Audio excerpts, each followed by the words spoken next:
lu donne de la voix à vos lettres. Bienvenue sur le podcast d'une lettre, un sourire, les lettres qui prennent vie, qui ne propagent rien d'autre que le virus de l'amour et de la bienveillance aux personnes âgées isolées. Une lettre, un sourire est une association qui s'est lancée au début de la crise sanitaire dans la lutte contre l'isolement des personnes âgées. En quelques chiffres, c'est plus de 800 000 lettres envoyées à travers le monde dans près de 1300 EHPAD partenaires et surtout, une centaine de personnes qui font que chaque jour ce projet avance. Voici des lettres écrites par des inconnus qui ont décidé de prendre la parole, d'apporter leur soutien aux personnes isolées et par-dessus tout, de prouver qu'à leur échelle, l'humanité a bon cœur. Bonjour, je m'appelle Marion Préto et aujourd'hui, je prête mon micro aux plus petits. Car oui, en effet, il n'y a pas d'âge pour croire en la solidarité. Alors nous plongeons tout de suite au cœur de ces lettres, empreintes de douceur et de sincérité. Laissons place à la nouvelle génération qui, ici, va nous donner une belle leçon de fraternité. Chère madame, je m'appelle Romane. J'ai 10 ans. J'habite à Libria. C'est un petit village situé au sud-est de l'Espagne. Vous pourrez chercher sur Google Maps si vous voulez. Comment vivez-vous cette situation de la pandémie ? Qu'est-ce que vous aviez vécu à mon âge ? Je suis sûre que vous avez plein d'anecdotes à raconter. Ou une blague peut-être. Vous êtes monté à la Tour Eiffel ? J'aime le dessin et le sport. J'adore le chocolat. Et je déteste les brocolis. Voici mon portrait. Mes yeux sont marrons. J'ai des longs cheveux bruns. Je porte des lunettes. Je suis de taille moyenne. Mes oreilles sont petites et mon nez est court. J'espère que vous avez aimé ma lettre et passé un bon moment. Prenez soin de vous. Câlin. À bientôt, Romane. Bonjour madame, je m'appelle Salomé et j'ai 9 ans. Je pense à vous en écrivant cette lettre et j'imagine à qui vous ressemblez. Je vous vois dans mon jardin au milieu des fleurs et c'est vous la plus belle. Vous ne devez pas vous sentir seule car beaucoup de personnes vous soutiennent et vous aident en s'occupant de vous. Je vous embrasse très fort et vous fais de gros câlins. Salomé.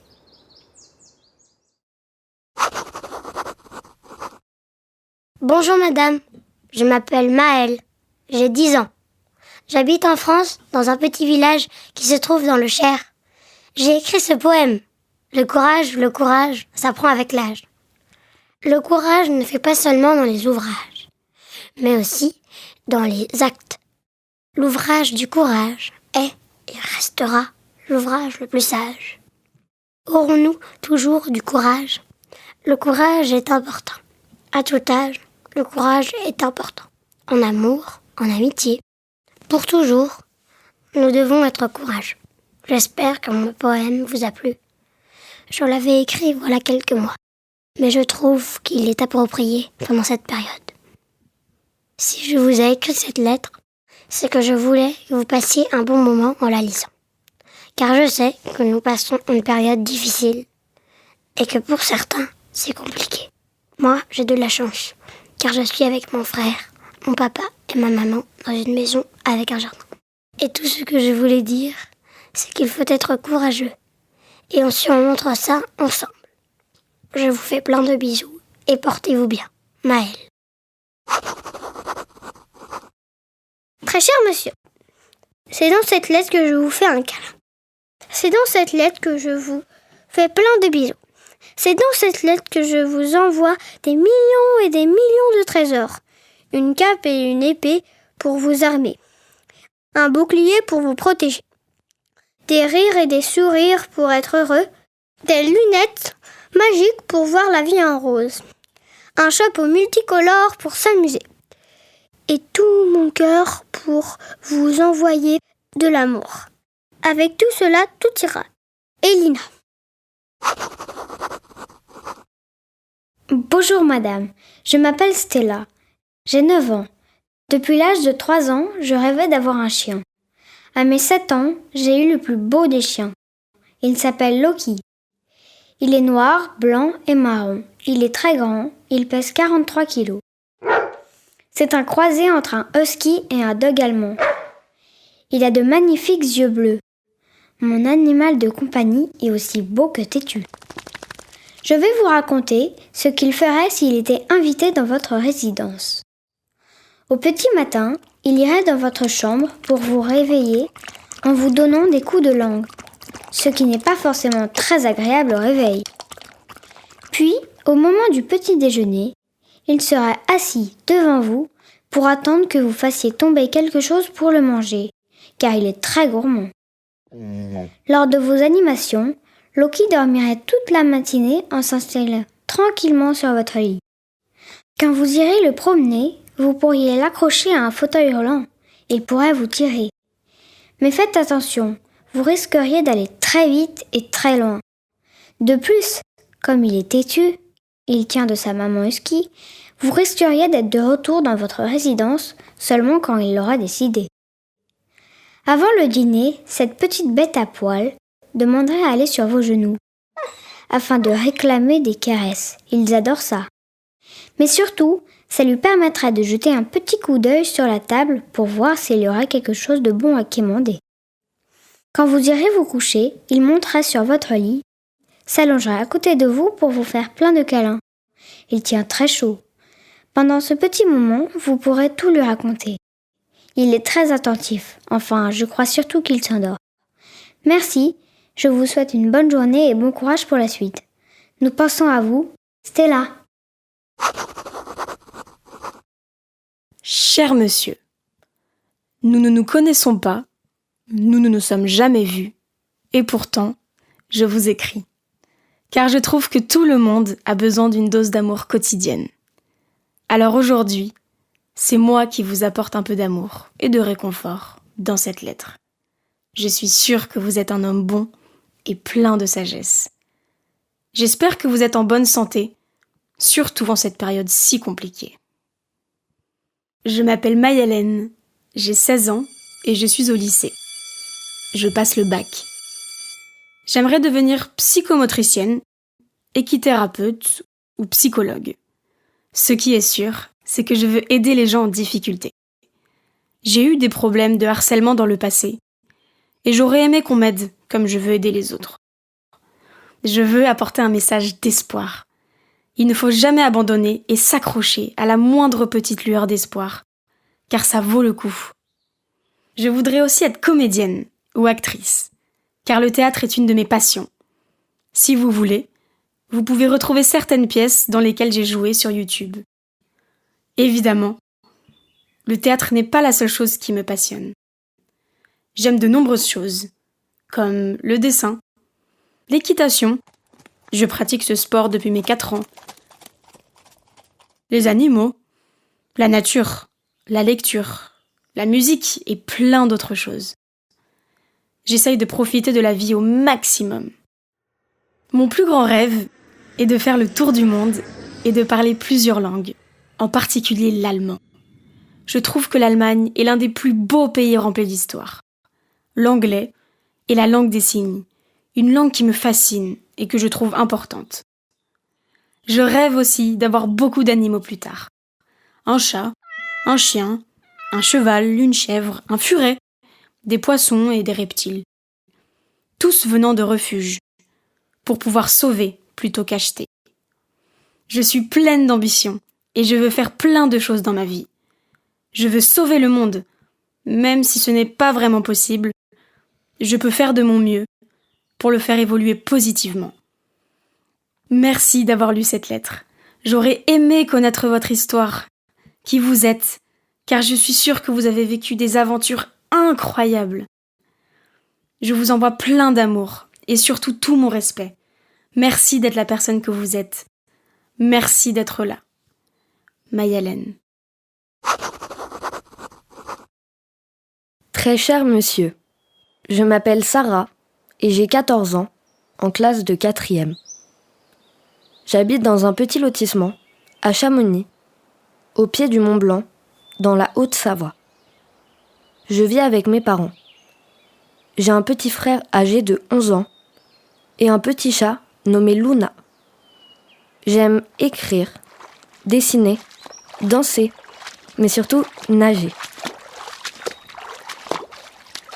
J'aime aussi écouter de la musique, parler anglais, et j'adore découvrir de nouveaux horizons et voyager. Alors voilà, ces temps-ci sont des temps compliqués. Je sais que ce n'est pas facile pour toi, mais aussi pour moi, et pour les gens de la France entière. Mais je sais que tu es fort. Je sais que tu pourras surmonter ce vilain virus, et que tu pourras être fier de toi. Je sais que tu es capable de beaucoup de choses, et je crois en toi. Mon rôle, aujourd'hui, c'est de te rendre heureux, car, pour moi, c'est ce qui compte le plus. Je te souhaite tout le bonheur du monde.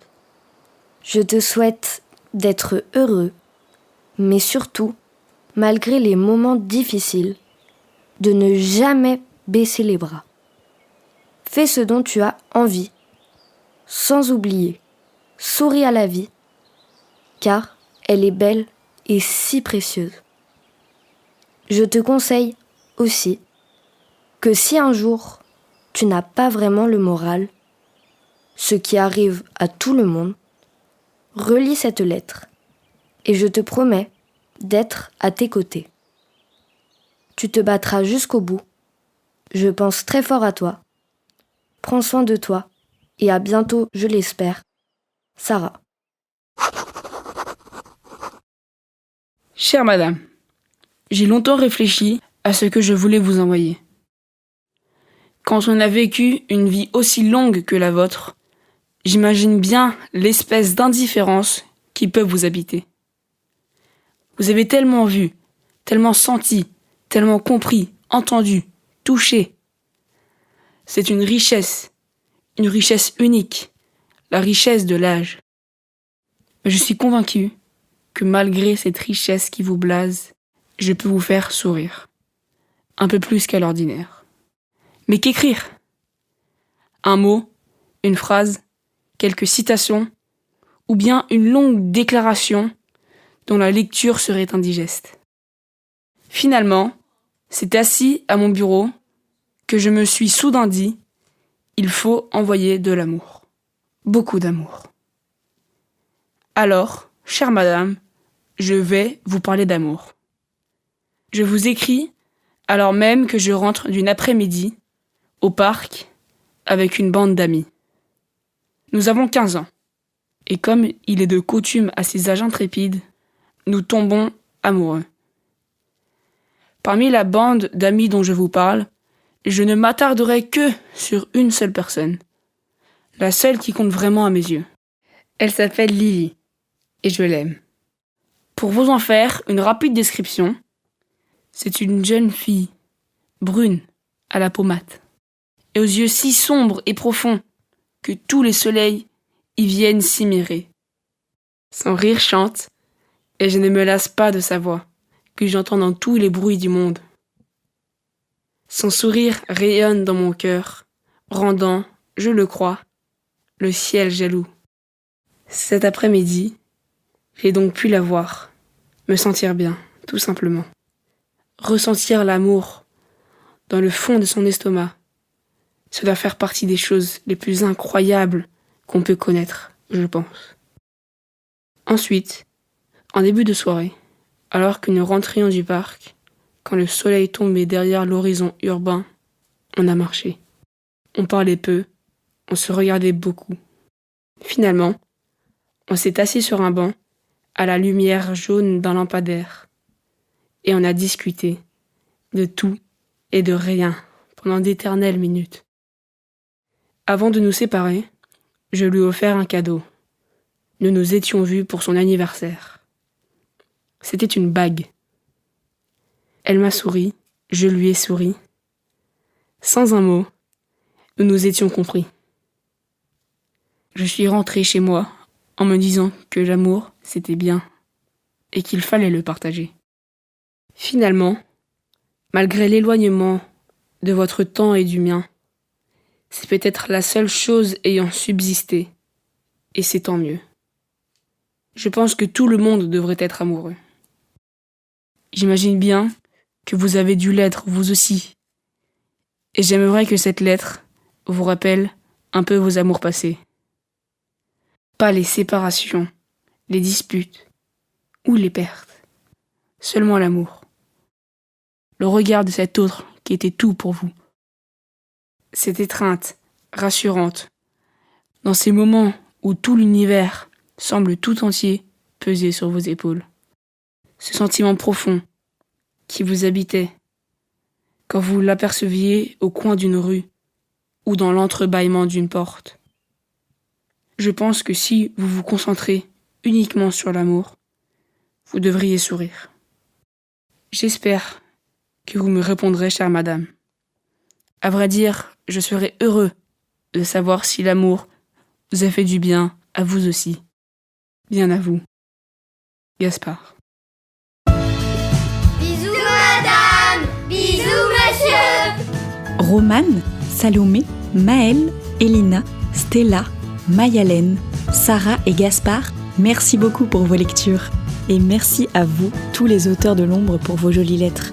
Si vous aussi, vous souhaitez apporter un peu de bonheur à une personne âgée isolée, rendez-vous sur unelettreinsourire.org. À bientôt pour de nouvelles lectures avec Lu, les lettres qui prennent vie.